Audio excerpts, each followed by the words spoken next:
A weekly recap of your Philadelphia Flyers from blue line to blue line. Broadcasting live from Chickies and Pete's, tonight's show is brought to you by Han & Stone Spa, Pat Dion Beverages, The Capitol Grill, Chickies and Pete's, Payroll Service Solutions, and Independence Blue Cross. We now go live to Chickies and Pete's for On the Ice, presented by Independence Blue Cross. Now, here are your hosts, former Flyer Brad Marsh and Paul Jolovitz. And welcome, everybody. Welcome to the beautiful Chickies and Pete's in Bordentown, New Jersey on a crisp, cold Wednesday, January evening. I'm Paul Jolovitz along with Brad Marsh. We'll introduce our guest in a second. Nice atmosphere here.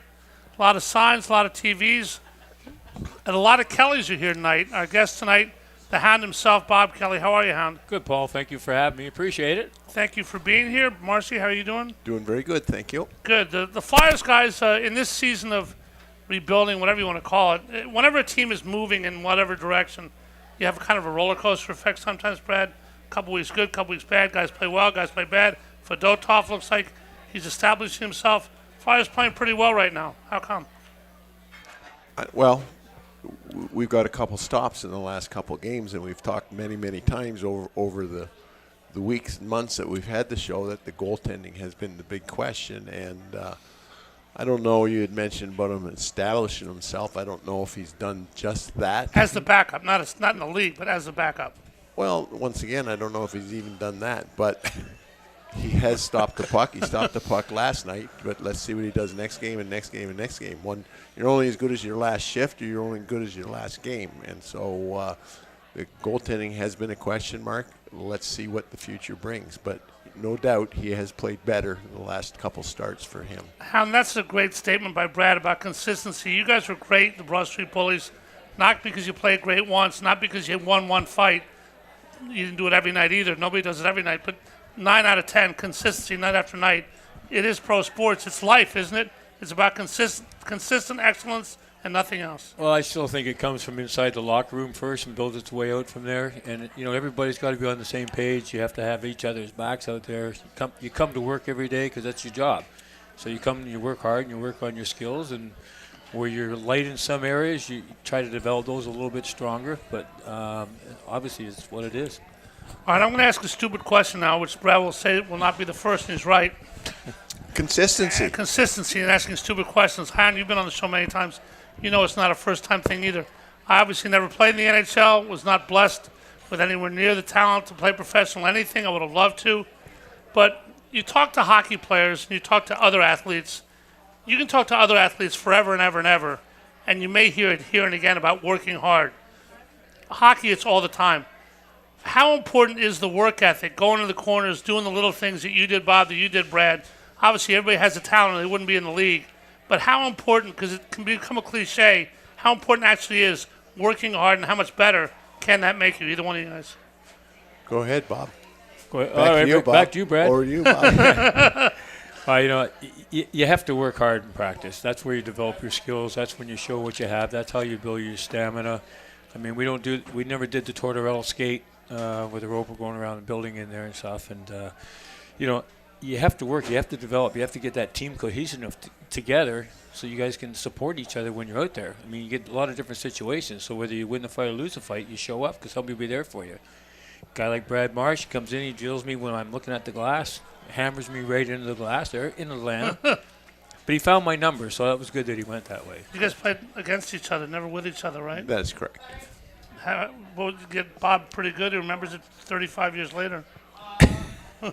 No, Bob was a good player. But back to your question about working hard. The thing is, in hockey, each player has to play every aspect of the game on the whole rink. Whereas, I'm sitting watching a football highlight right now. A lineman basically has one job: the ball snaps and he blocks the person in front of him. Where in hockey, the defense, they have to clear the front of the net. Then they have to move up the ice and play offense. The forwards, they play offense. They have to back check to play defense.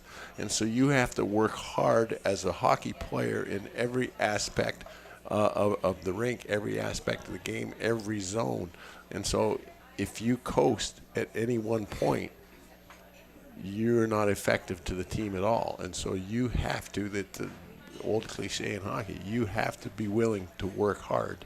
All right, well, I'm going to, hopefully, one of my good points, there aren't many, but I think I listen well, and I'm going to take that and ask Bob Kelly. Working hard makes you better. Obviously, it reinforces what you do every night. Noah Cates, the guy we had on the show last year, he's got whatever talent he has, but part of what he has is the mental side. He knows where to be, what to do. His line is playing great. How much does hard work and attention to detail help Noah Cates, especially the last couple months? He was an also-ran. Now he's a key figure. Yeah, he's made a big change out there. But, again, you have to be, I think, repetitious of what you're doing. You have to do things over and over and over again so they just come as a natural for you. I mean, you've already built your strength in there. You got to know where you're supposed to go. When you're playing with your guys, who does what, which side you want to pass to. There's just a lot that goes into that where you're trying to make sure that you can get that team. Everybody's on the same page.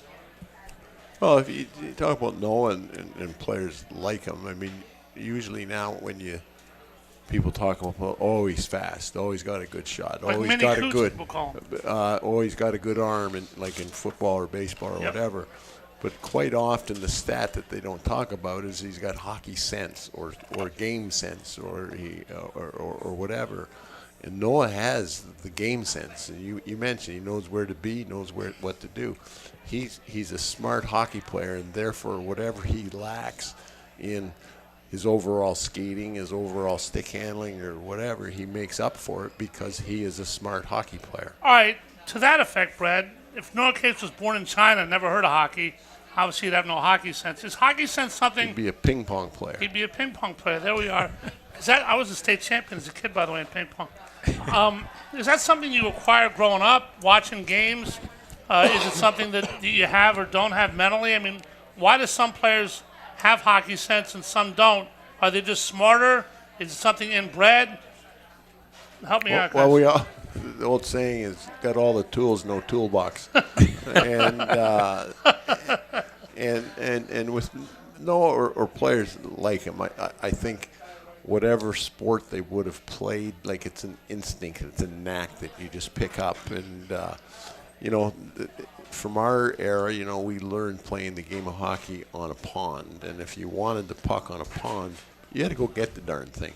And you didn't wait for it to come to you, or you didn't wait for the pass, and so on and so on. And you just develop that instinct, and you can't really teach it. You can nurture it along, but you either got it or you don't got it. And I think players like Noah, if he would have played another sport wherever he grew up, I'm not sure where he grew up, but he probably would have picked up that Minnesota. Did you say? Well, that's the land of hockey up there. I forget. Plenty of ice there, that's for sure. Yeah. All right, so let's say, obviously there's players in every sport with that, Bob.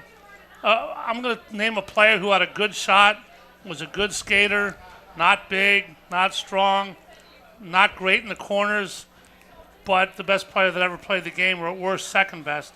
Wayne Gretzky. Is he the ultimate example of someone who had good talent but knew a step ahead what was going on and turned it into what he turned it into? Oh, it's funny.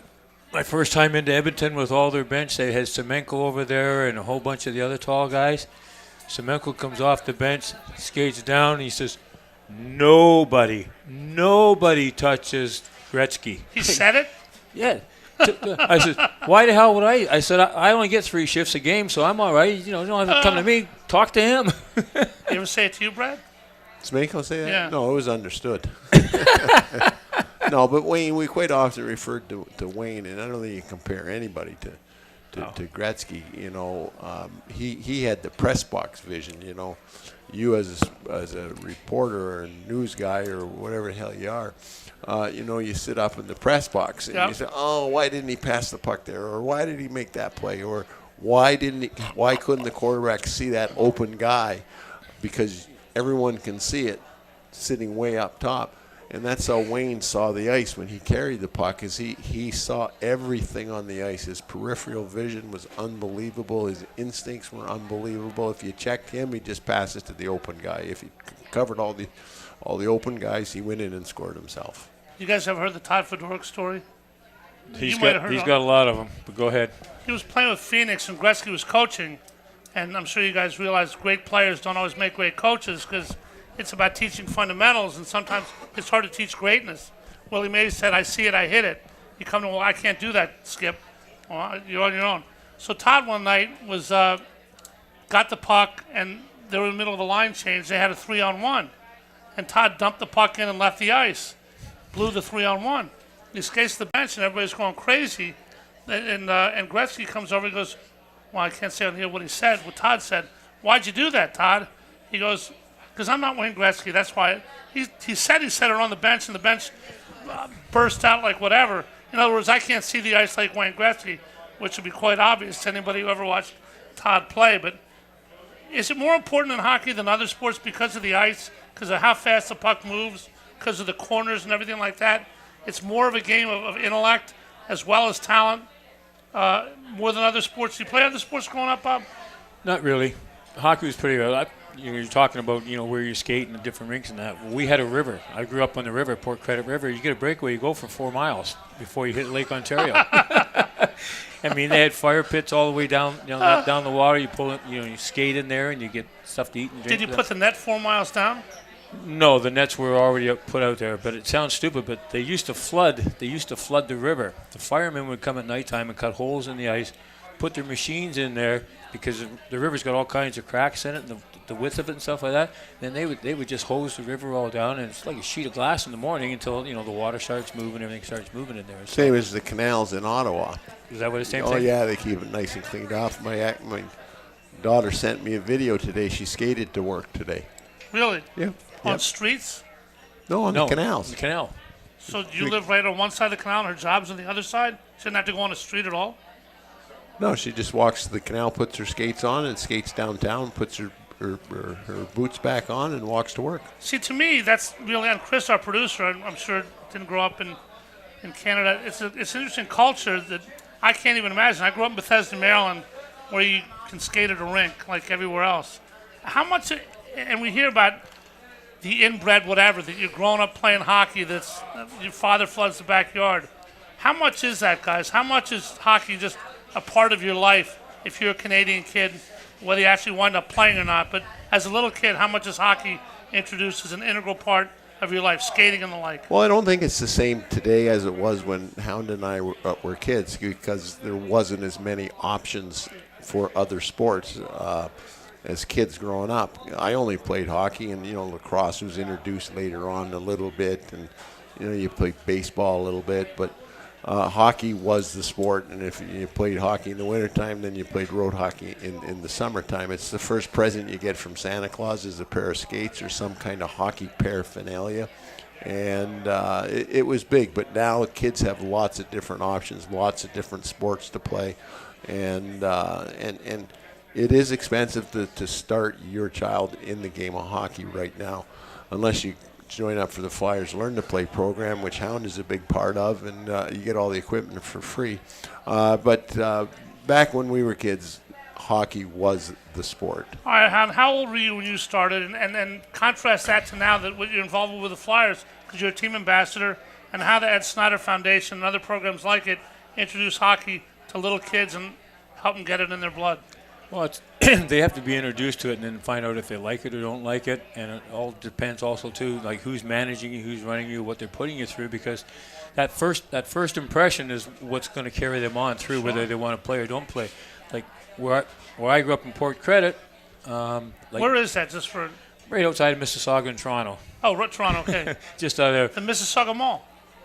I don't know. There's a lot of changes since I left there years ago when I was 19. But they...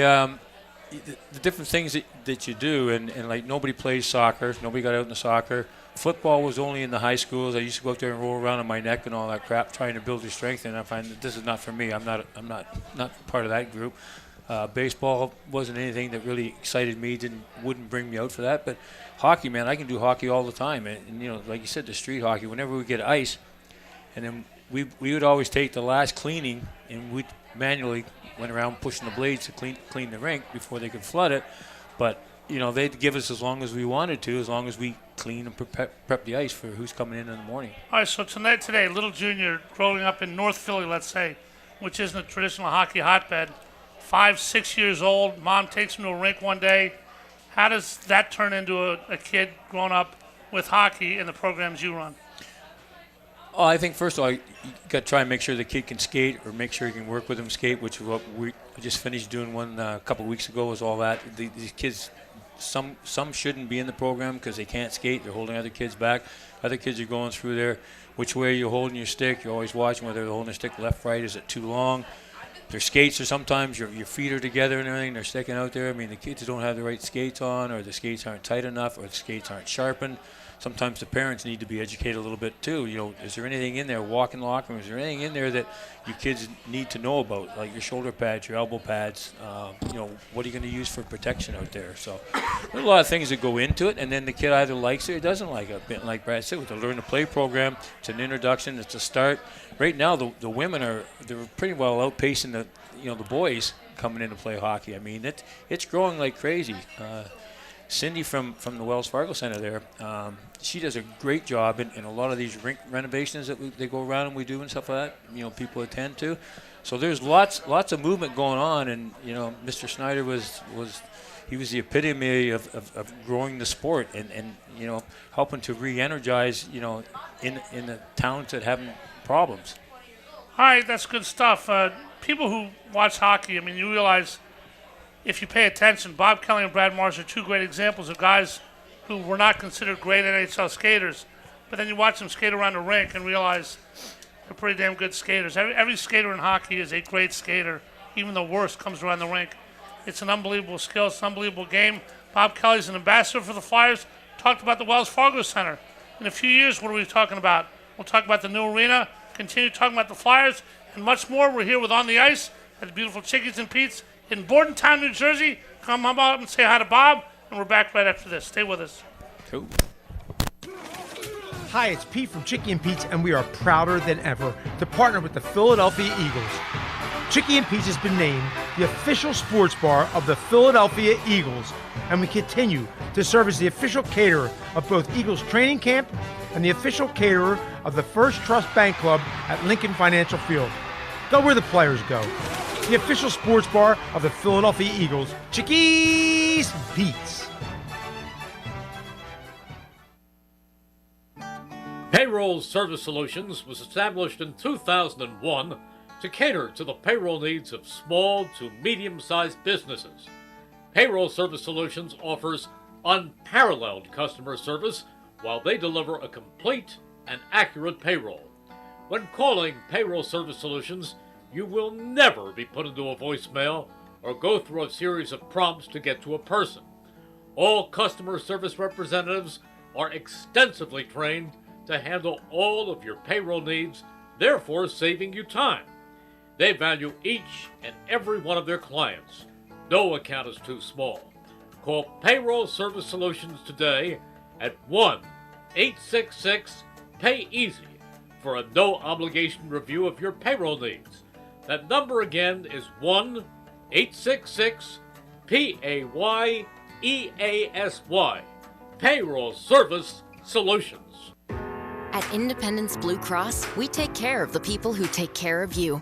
Everyday heroes like firefighters, police officers, teachers, farmers, and healthcare workers. Doctors and hospitals across the region have IBX, and they know what it means to have reliable access to care. So whether you're saving lives or just trying to live a healthier life, count on IBX, the region's #1 health insurer for 85 years. Learn more at IBX.com. The holidays for me represent another year to celebrate with my family. I'm thankful for the Prostate Cancer Foundation, for my family, for my doctors. This holiday season, put talking with your doctor about prostate screening at the top of your list. Want more info? The Prostate Cancer Foundation is a trusted resource and community. Go to pcf.org to learn more today.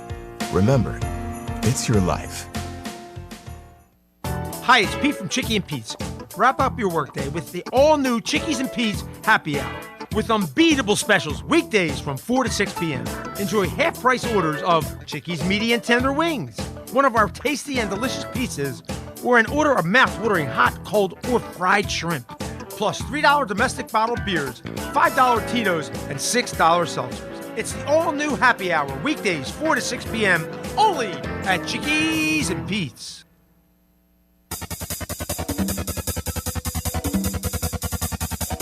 We now return to Chickies and Pete's for On the Ice, presented by Independence Blue Cross. Once again, here are your hosts, Paul Jolovitz and former Flyer Brad Marsh. And you are listening to On the Ice, presented by Independence Blue Cross, live from Chickies and Pete's right here on 1490 WBCB and 107.3 FM, and seen live on YouTube at WBCB Sports. Time now for the Independence Blue Cross Live Fearless Player of the Week. This week it's a tie. Owen Tippett and Morgan Frost, each with a couple big goals this week, playing together very well. Tremendous defense, both doing a great job. Remember to choose Independence Blue Cross today and begin to live fearless. Guys, I don't know if fearless is the word I would use, many things, but you both are with the Flyers, both work with them. I'm not going to put you on the spot in any way. But last Sunday, all of a sudden before the Eagle game, boom, Flyers and Sixers have agreed on a new project, 2031 at the sports complex. The Chinatown thing is no more. Basically, forget about the details because nobody knows anything about the details. Flyers wear orange and black. The Sixers wear red, white, and blue. But all that matters here is green, right? Anybody have any problem with that? What? Green. It's all about money. Always will be about money. Hopefully, everybody. It's good for the fans, good for the teams, but it's all about money, right? Well, I don't necessarily. I understand where you're going with that. I don't necessarily that was the furthest thing from my mind. I just think it's a deal that makes sense. And as long as I've been here, which I was traded here in '81, Hound was here several years before that, the Sixers and Flyers have shared the same building in South Philly, and that's where they belong, period. They got angry. The Sixers got angry that the Flyers ran the building and they had to pay rent, and that spitting contest went on forever. Obviously ended last Sunday. I do agree with you. It's good for everybody. But if it was good for everybody but not good for the owners, I don't think this would have happened, Hound, would it? Well, it's not my DNA. I don't really know where they are with money, what they got. I mean, they got stuff all over the place. So it just kind of wait for things to shake out. There's nothing. Everything's out of our control. We have no say. We have no control. We don't really know what's going on behind the scenes and what the intricacy of everybody putting the deal together and how they did it. But you know what? If it's going to enhance, and the thing is, what I've understood is that all around there, all around the old where the old Spectrum was and everything else there, all the different little towns and neighborhoods in there have all bought into it. I mean, they're excited about it. You know? Yeah, hotels, restaurants. It made no sense to be in Chinatown. Yeah, it made no sense. Well, none whatsoever. That was all about money. It was the Sixers saying, where can we put something where we'll make the most money? I hate to say that, but there's really no other way to put it. They were going to build it themselves, knew everything was going to be needed. I think it's a good, you mentioned DNA. I think the DNA of Philadelphia is that all the arenas are in the same place.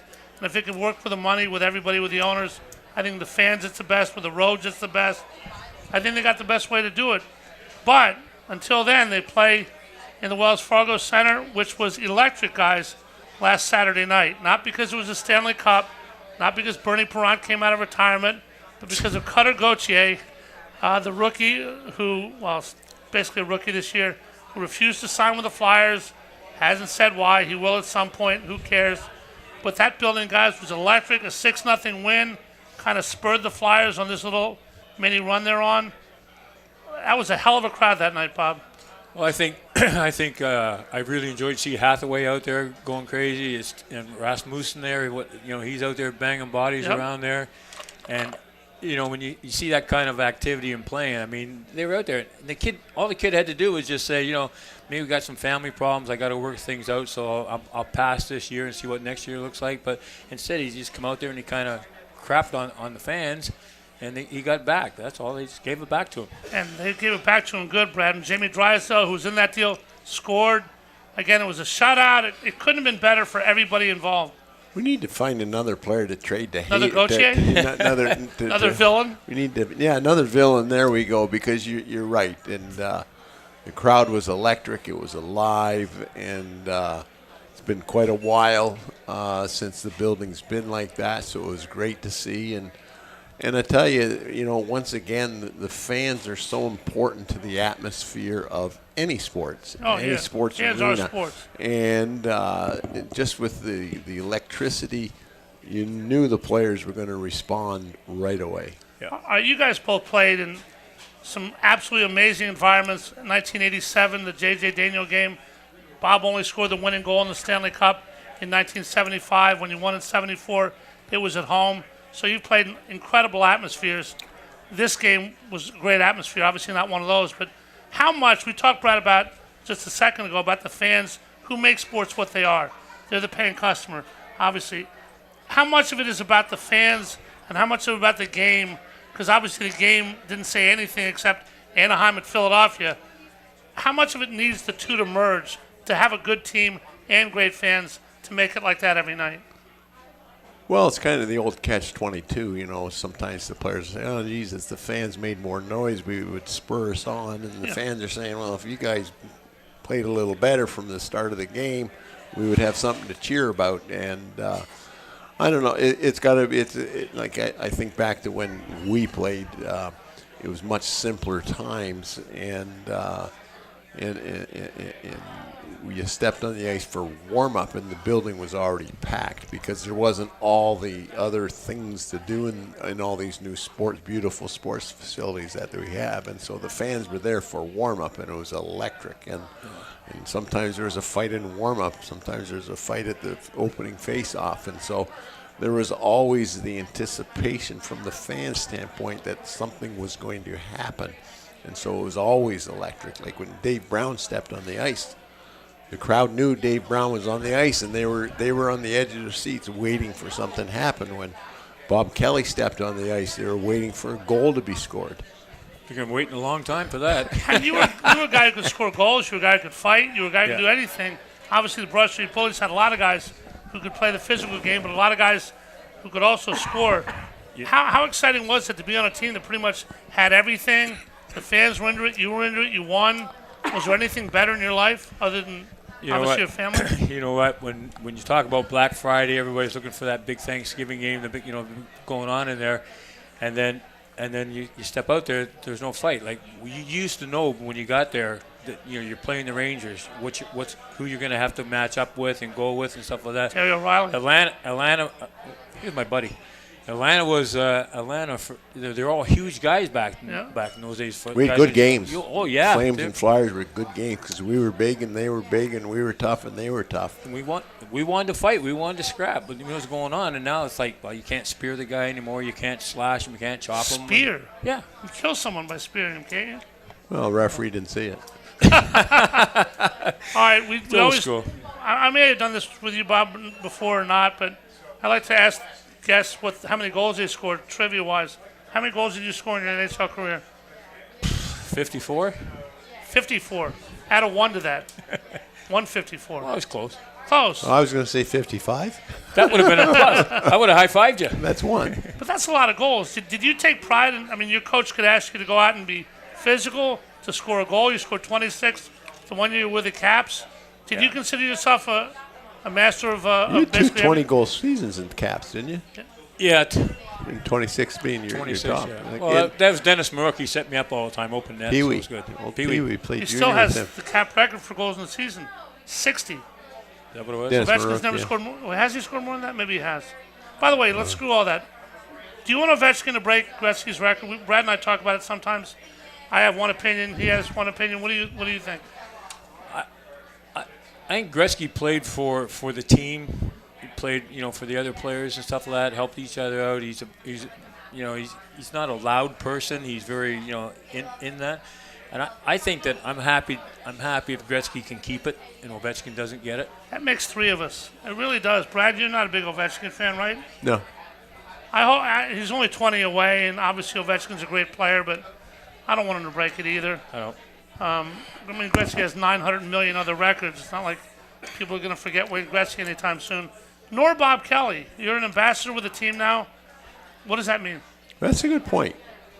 Sorry, Hound, didn't mean to jump in here. I made a good point. When you say, nobody's going to forget Wayne Gretzky. No one will ever forget Wayne Gretzky, but let's fast forward this. We're doing on the ice in 15 years.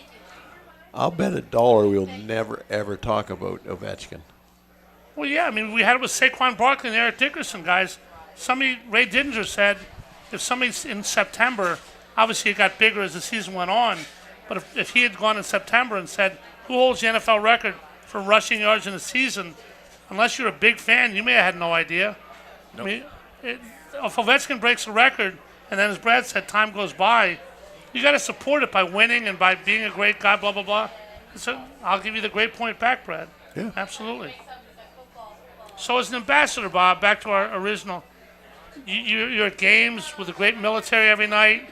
You're back in Philadelphia, living here like so many Philly athletes. You love the team. You help the team. Love Mr. Snyder. Tell everybody what you do with the Flyers now. Well, I've been with the Flyers since 1970. As a player going through, and then I had a brief sabbatical down there in Washington. Didn't really work out that well, and then came back and got offered an opportunity to join the Flyers and work out in the community with the kids. And we do school recesses now that used to be called school assemblies and all that. We used to go in. Hound's working on his diploma. From what grade? So far, 3. So we do everything down there. There's never dull. Like I said, our charity department led by Cindy, Rob Bear is outstanding. Marshy's huge. He's the president of the alumni here, and it's event after event after event he does. He's meticulous in all the stuff that he does, and he's got a lot of stuff on the plate that keeps the alumni active. If they want to be involved, they just jump up. They get started, and he plugs everybody in. He just does a phenomenal job. No more smoke up your butt, but that's the truth. All right, I'm going to ask Bob a question and Brad a question about the alumni games when we come back. There aren't that many of them anymore, but got a question about that. So much more to talk about. We could be here 3-4 hours with Bob Kelly, but we're not. We just have an hour, 2 more segments to go. We'll be back with On the Ice, presented by Independence Blue Cross, right after this. Got a lot more for you. Stay with us. Hi, it's Pete from Chickie and Pete's. Wrap up your workday with the all-new Chickies and Pete's Happy Hour with unbeatable specials weekdays from 4 to 6 p.m. Enjoy half-price orders of Chickies medium and tender wings, one of our tasty and delicious pizzas, or an order of mouth-watering hot, cold, or fried shrimp. Plus $3 domestic bottled beers, $5 Tito's, and $6 seltzers. It's the all-new Happy Hour, weekdays 4 to 6 p.m., only at Chickies and Pete's.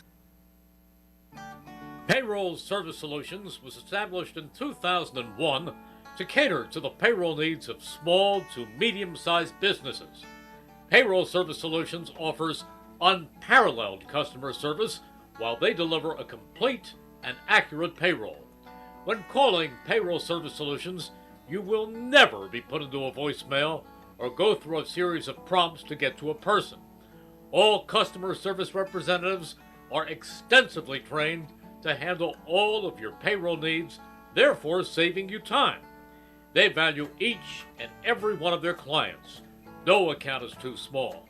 Call Payroll Service Solutions today at 1-866-PAY-EASY for a no-obligation review of your payroll needs. That number again is 1-866-PAYEASY. Payroll Service Solutions. At Independence Blue Cross, we take care of the people who take care of you.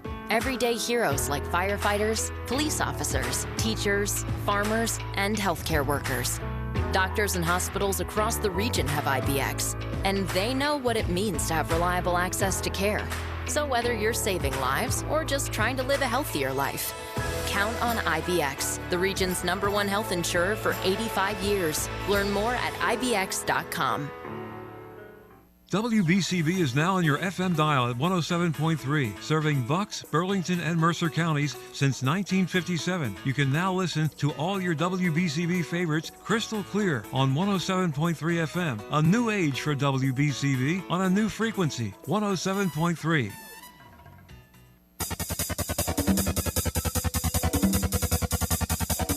We now return to Chickies and Pete's for On the Ice, presented by Independence Blue Cross. Once again, here are your hosts, Paul Jolovitz and former Flyer Brad Marsh. All righty, we're back here at Chickies and Pete's with Bob Kelly and Brad Marsh. Brad, you were the king of the alumni games. How many games you had the alumni? How many games does the alumni still play at all? Are people getting too old? Yeah, we're too old to play locally now. Joe Watson and Hound and the guys, they started their first game was way back in 1984-85. Wow. And what was cool about this, and we were just talking about it the other night, was the alumni first started playing, it was basically the team that won the Stanley Cup. And, they had all just retired. Playing the teachers at Cherokee High School. And so you would be playing like Clark would be playing, Billy Barber would be playing. So. What's that? I had to cough. That's right. It happens. Malfunction, that's all. He's back. He's back. He's a back. hockey player. He's with us. Now, if Joel Embiid started to cough, he'd miss a game or two. Trying to get Hound to jump in there. But anyhow, when you played the alumni back in the day, you were playing the team. And then as the guys got older and retired and couldn't play anymore, the name players, the actual alumni, were not as great. And so, unfortunately, we can't play locally anymore in the smaller games because there's just not enough guys that live around here or enough young guys that live around here. But we're fortunate that we have a strong alumni, and when we do play a big game at the Wells Fargo Center, the Flyers fans come out in full force. We sell the place out, and then that allows us to bring in the younger alumni that live, throughout North America. All right, do you swear to tell the whole truth and nothing but the truth, so help you God, Bob Kelly? No. Oh, okay. When you played with the alumni team, I heard many stories like this. I never played against you, but the teachers at Cherokee or whatever local team playing their idols, they're all going to try to make that one play their Wayne Gretzky moment. I heard many stories that if you guys were ever challenged to lose the game, if you're ahead 8-0, they can do whatever they want. But if it's a close game, it's going to instill the competitive juices in you, and you're going to play those guys hard, where you might run Mr. Newman from science through the wall. How competitive were you in those games? And as the games got closer, did you get more competitive? I think it just depends on the guys you're playing against. If you got guys out there, you can respect each other and play the game well. But, we're not going anywhere. They're not going anywhere. Other than you're supposed to come out here and have fun and all that stuff. And Tim Kerr splattered the guy's nose all over his face one day in Delaware because they like to fool around. Frank Bialowas, the animal there, he was on the team. He went over and kicked the crap out of everybody sitting on the bench in the old Coliseum days. Like stupid stuff, not stupid stuff like that, but that kind of stuff I can remember and everything. But what happened yesterday, who knows? But our guys were pretty competitive. But you play to to the tune of the other team. You're just out there having fun. You know what you can do. You don't know what they can do. And they want. There's always someone that would challenge Dave Schultz. Yeah, give him and you do it once, okay, do it twice. Next time I'm coming after. But how was Schultz had to know that, like anybody these days, if you're Mike Tyson walking into a bar, somebody's going to want to tap you on the shoulder and say, "Let's rock and roll." If you're the guy, if you're anybody, you just saw what happened with Caitlin Clark and the stalker. But if you're Schultz, how do you handle that? You can't punch someone. You're going to jail. If you're on the ice, you can punch him. He can punch him. You can't start it. You start it, he'll finish it. That's all. Did that ever happen to you? I can't remember. The thing here is when the alumni played here, and no disrespect, and you referenced the Cherokee teachers, no disrespect to them, it was usually an average game, if I can say that. When I was in Ottawa and running the Senators alumni, we played quite a number of games, and you play a game up there, it's a horse of a different color because up there everybody can play, and everyone's got a chip on the shoulder that they didn't make the NHL, so they're always coming at you. So you got to be pretty careful who you choose to play in an alumni game up there because they're coming gunning for you. And so some of the alumni games were quite heated and quite fast-paced, and you had to make sure you had a good lineup to play against some of these teams that you would play up there. Were you the Globetrotters? Did you ever lose? Up in Ottawa, we lost sometimes. If like I said, young beats old all the time. It doesn't matter where you played. My first game I ever played for the Senators alumni was in Shawville, up in Shawville, Quebec, and we're playing the alumni of their junior team, and we anticipated that they would be older, but they were all in their 20s, and they just poured it to us, man. Yeah. And they took it to us, and we ended up losing 8-5, I think. Yeah. But anyhow, it was a heck of a game. The place was packed, and they loved it. Well, everybody does love it. Everybody loves the alumni. And Hound, you scored the winning goal 50 years ago against Buffalo. in front of the net, made a real hockey play, got the puck in the net, and that was a Stanley Cup winning goal.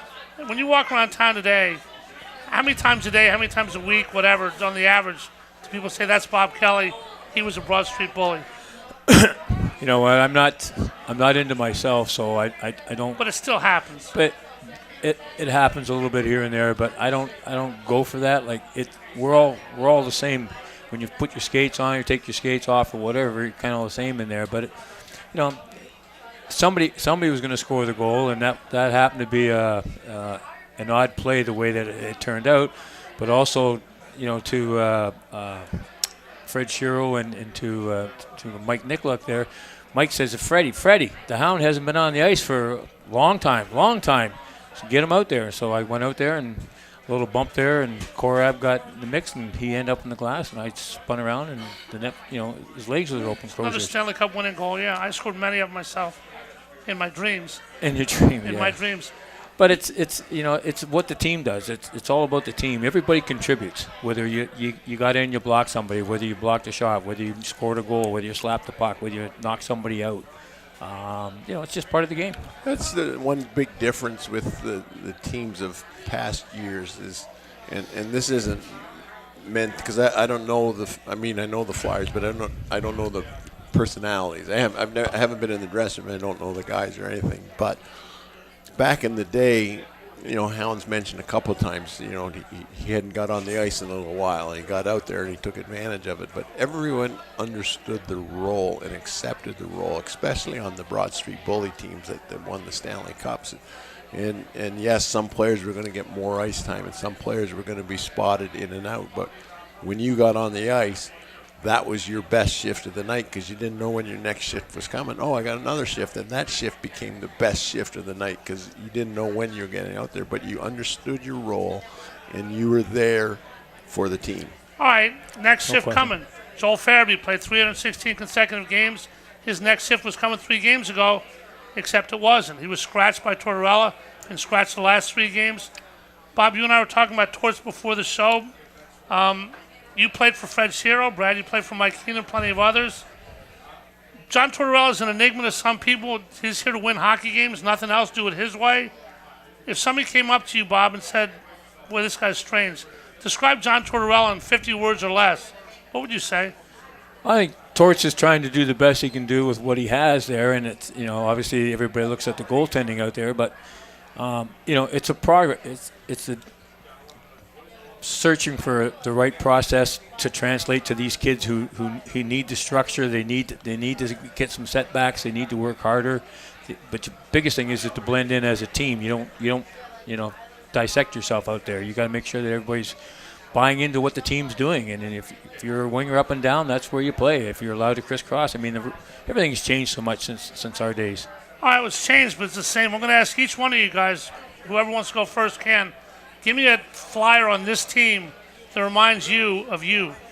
Who's today's Brad Marsh? Who's today's Bob Kelly? Oh, I don't know. I guess I'd say Nick Seeler because he blocks shots. Very good player. He's playing with Drysdale. We had Nick on the show last year. Another guy that the general fans say, I don't know, what is he, an account executive? It's Comcast, but he plays hard. He's very good. Everybody around the league knows Nick Seeler. Who's Bob Kelly? Hathaway? I was going to say I like Hathaway a lot out there, and a guy like Coots is still getting in there when he gets on the ice and gets the time. He still gets in there, sticks his nose in.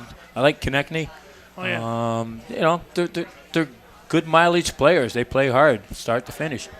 Well, Konechny and the Travi are playing in the Four Nations Cup, which replaces the All-Star game this year, which is good because the All-Star game wasn't a game. And the Four Nations Cup is generally a lot of interest. The year before the Olympics, America's good. Obviously, all the teams are good. Russia's not playing for obvious reasons. How much are you looking forward to the Four Nations Cup, guys? Well, I'm worried about Canada's goaltending. It's kind of like Flyers questions that we have. And that's just not me saying that. That's the whole nation in Canada, hockey nation in Canada, is saying, we're a little weak in goaltending. But you know what? When you say that, one guy, the guy in Montreal, he kind of come out of nowhere. I forget his name now even. I never even heard of him.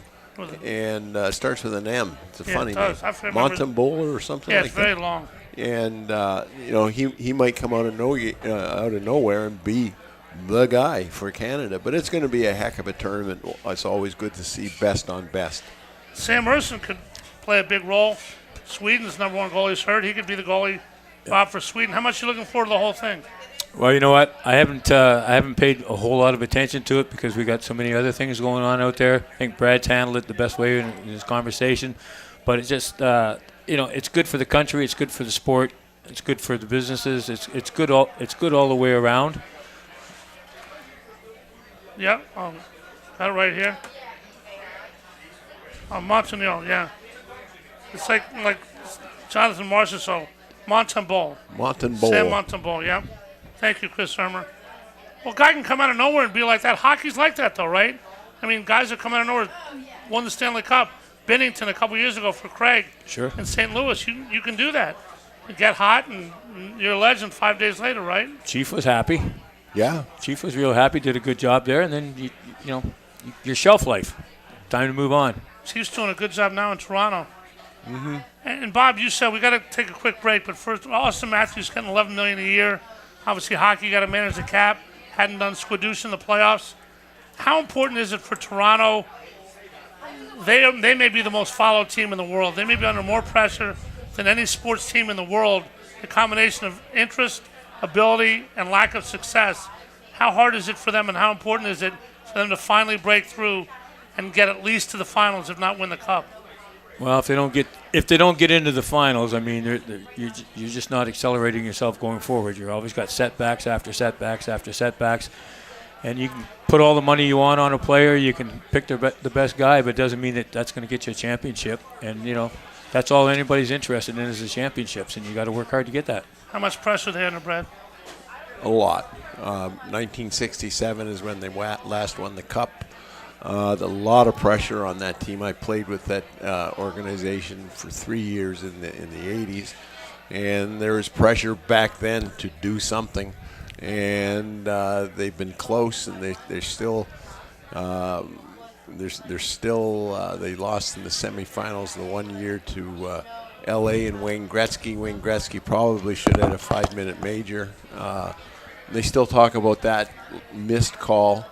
Yeah. All these years later, like it happened yesterday. And like it would have made Toronto the cup winners. Who knows? They would have went on and played Montreal in the cup that year, in the finals. But that's the McSorley, right? The curved stick, 93? I'm not sure. All right, well. Anyhow, the point is a lot of pressure on the Leafs. And I tell you what, if Chief, if Craig can lead them to the promised land, he may be our next prime minister up there. Prime Minister, well, Trudeau's resigning. Prime Minister Berube, who knows? Yeah. You know what? All the conversation about what we have out here, the current guys, this guy and that guy, I still go back, because my old age, I still go back to the original 6 teams when you step on the ice in the Maple Leafs and you got Bobby, Carl Brewer or Bobby Bond, you got all those guys in there, Eddie Shack, different guy, go to Montreal, all the stars there. The original 6 teams, they got so many great guys, Bobby Hall, Gordie Howe, all the way down. I mean, those are names that will stick in my head more so than trying to remember somebody who, played 5 years ago from here. I can't remember him, but I can certainly remember the original 6. Remember your childhood. You remember guys that won. We'll remember both those guys. Talk a lot about these Flyers. They play the Islanders tomorrow night. What's in the future? Will they make the playoffs? Bob and Brad and I will talk about it. On the Ice continues from beautiful Chickies and Pete's in Bordentown. We'll tell you about the stat of the week and much more right after this. Hi, it's Pete from Chickie and Pete's, and we are prouder than ever to partner with the Philadelphia Eagles. Chickie and Pete's has been named the official sports bar of the Philadelphia Eagles, and we continue to serve as the official caterer of both Eagles training camp and the official caterer of the First Trust Bank Club at Lincoln Financial Field. Go where the players go. The official sports bar of the Philadelphia Eagles, Chickies and Pete's. Payroll Service Solutions was established in 2001 to cater to the payroll needs of small to medium-sized businesses.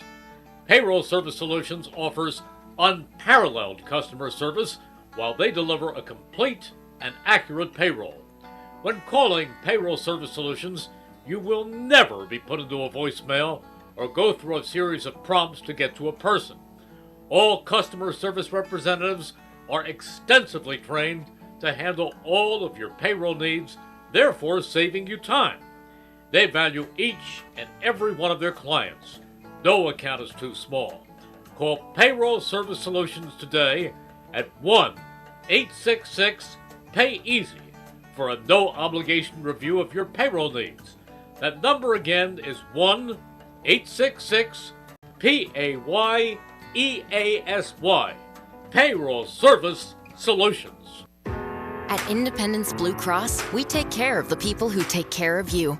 Everyday heroes like firefighters, police officers, teachers, farmers, and healthcare workers. Doctors and hospitals across the region have IBX, and they know what it means to have reliable access to care. So whether you're saving lives or just trying to live a healthier life, count on IBX, the region's #1 health insurer for 85 years. Learn more at IBX.com.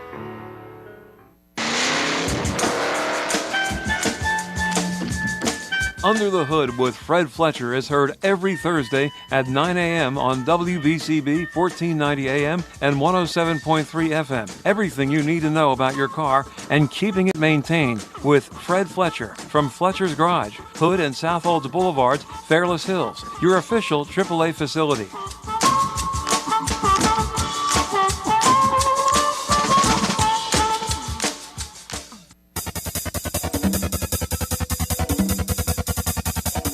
We now return to Chickies and Pete's for On the Ice, presented by Independence Blue Cross. Once again, here are your hosts, Paul Jolovitz and former Flyer Brad Marsh. Thank you for being with us. We'll tell you about next week. Next week, we have a special surprise for you on the ice. Brad Marsh will be back with me. We're not sure where we'll be or who we have, but we will keep you up to date on our website, WBCBsports.com.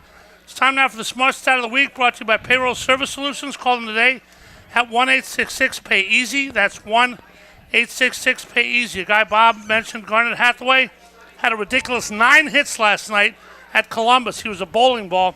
Third in the NHL with 165 hits.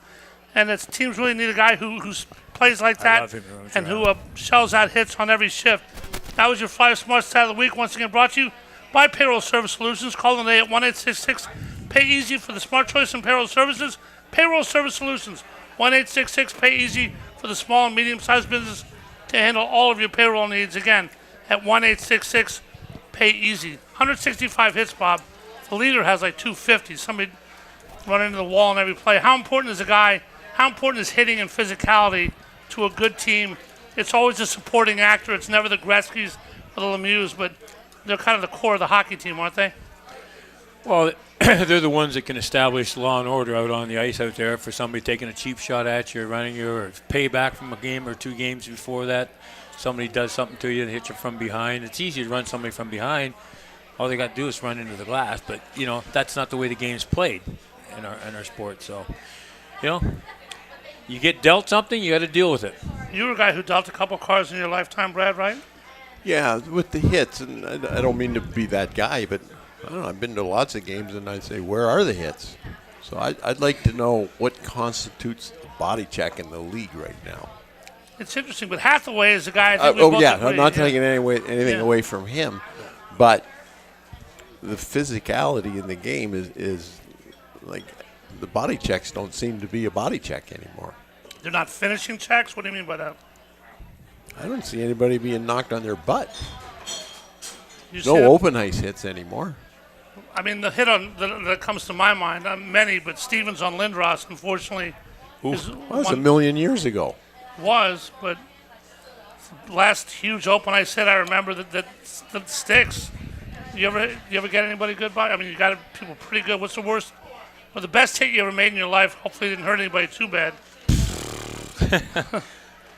I don't know. I don't track stuff like that. You just play within the moment. I mean, if you're going to nail somebody, nail them. If you're going to hit them, but depending on who it is, if you got guys out there playing dirty all the time, then you can go after their heads or whatever. But everybody has a helmet on, a face shield on. I mean, you can't do much damage other than smash your fist up on somebody's head. So it's not worth it. It's not worth it, but a lot is worth it as we head toward the playoffs. Flyers just past the halfway mark. Obviously, the playoffs is a goal. Stanley Cup He only goes down the road. Trade deadline coming up. Anybody could go. I think they'll probably sell rather than buy. Flyers already have 3 first-round picks. How important is this trade deadline? Buy, sell, or whatever. What's more important, making the playoffs or getting a team for next year? How does that all work in your head, Bobby, and how do you think it works in Danny's and Jonesy's head? Well, that's more for you, buddy. Jump on that one. Well, as a fan and as a former player, and I say make the playoffs. Period. That's what it's all about. So would you buy? I mean, if you had a deal that made sense, where you could trade somebody. I'm not going to get into buy, sell, and then deal this and deal that. All I'm saying is you start the season, you play sports, in this case hockey, for the simple reason is to win. And if you have a chance to get into the playoffs, in my mind, as a former player and now as a fan, strictly a fan, I say make the playoffs because you never know what's going to happen.